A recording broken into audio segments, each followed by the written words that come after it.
In zoology, the term buck refers to the male of several animals, including most species of deer, antelopes, goats, hares, rabbits, and rats.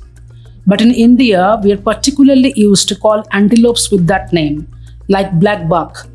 Deer are like moose and elk, they are ungulates, mammals with hooves.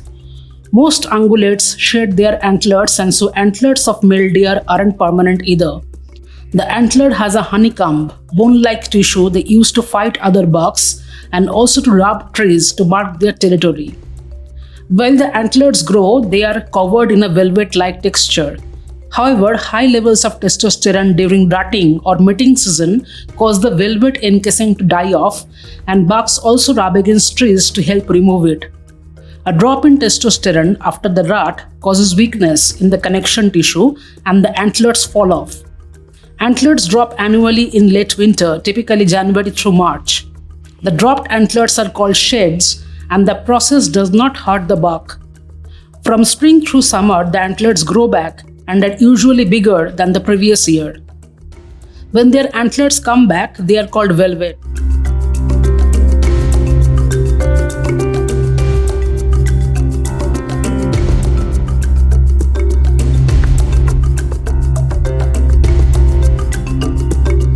Named after the new antlers that emerge from a buck's forehead around this time of the year, the July's full moon is called Buck Moon by Native American tribes.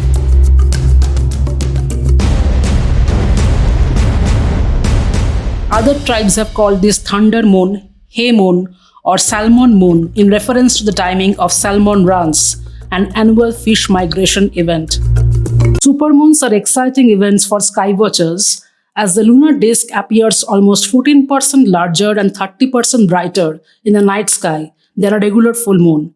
But we won't be able to discern the difference with unaided eye unless we focus very well late at night in a pollution-free area.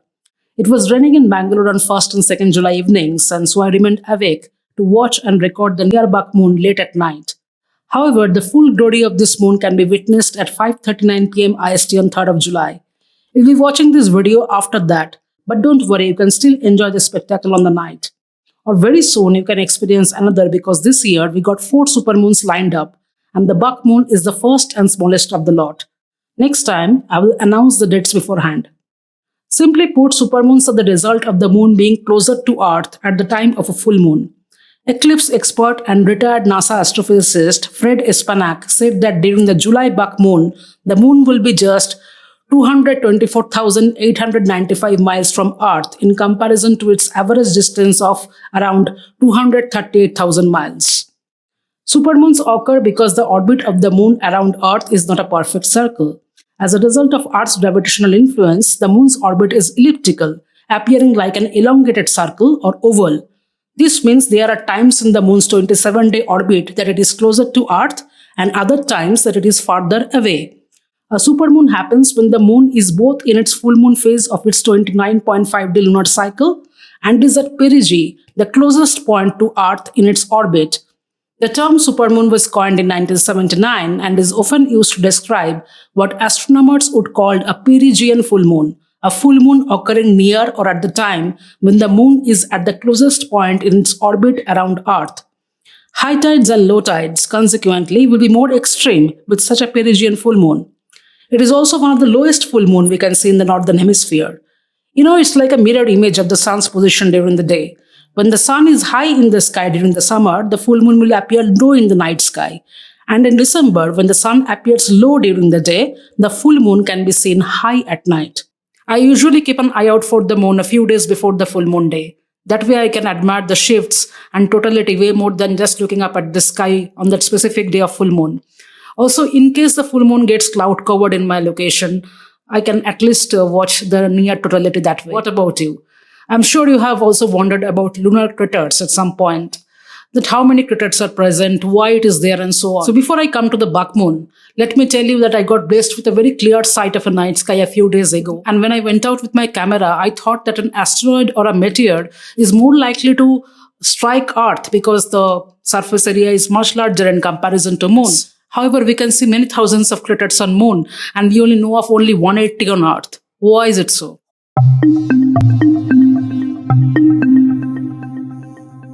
on to that thought and let's first check how many craters Moon exactly have.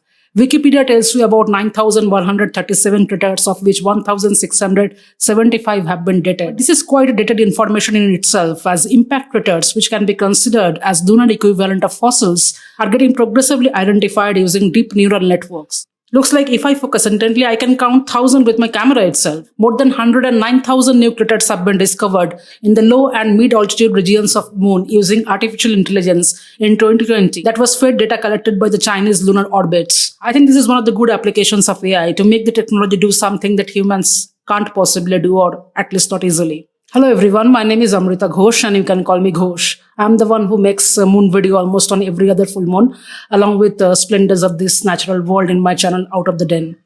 If you are new here, I extend my warm welcome, and if you are a returning audience, I want to share my sincerest gratitude for supporting my channel as we are approaching the anniversary of Out of the Den, and I have already crossed 100 video in YouTube. A rather challenging journey, I must say, which you all made easier for me, and I believe that my content also has enriched you in the process. So from being super thankful to the Supermoon, we usually add the word super when we try to emphasize on something extra, something additional, right? And we have officially entered the Supermoon season with July's full moon, known as Buck Moon.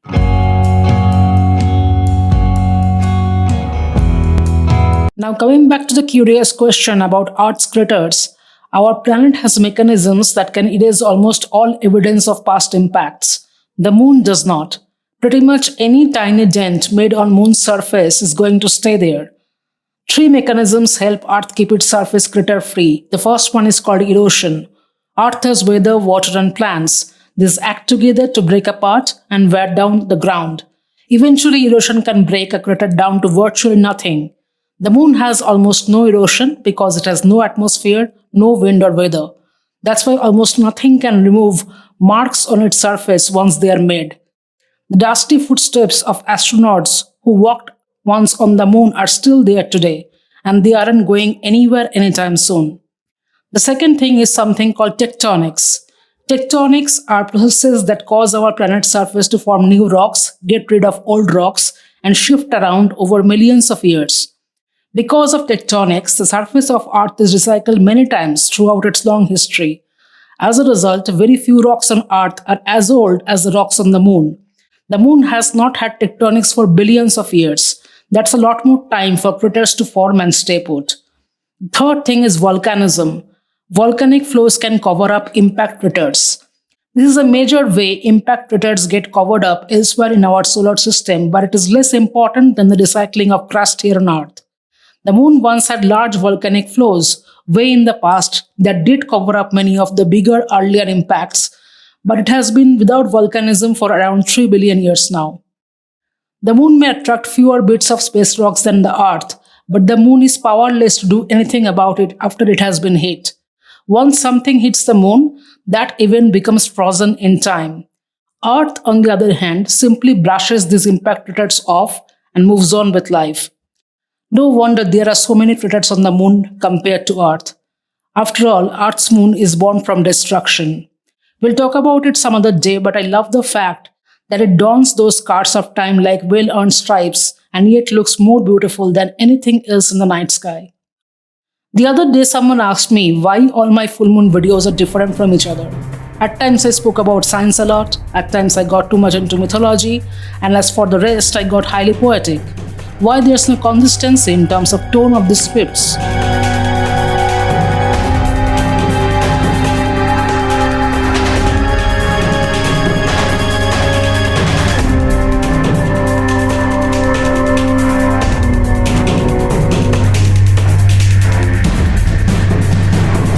Well, that's because every full moon is different and I capture and convey the predominant feelings it carry on that day.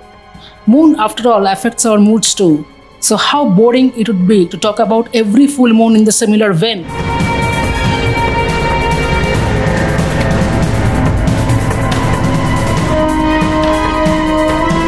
What's your take on this? Share your thoughts in the comment below, and in case you are curious to know about my photography equipment to record moon and want some quick lunar photography tips, watch my Wolf Moon video.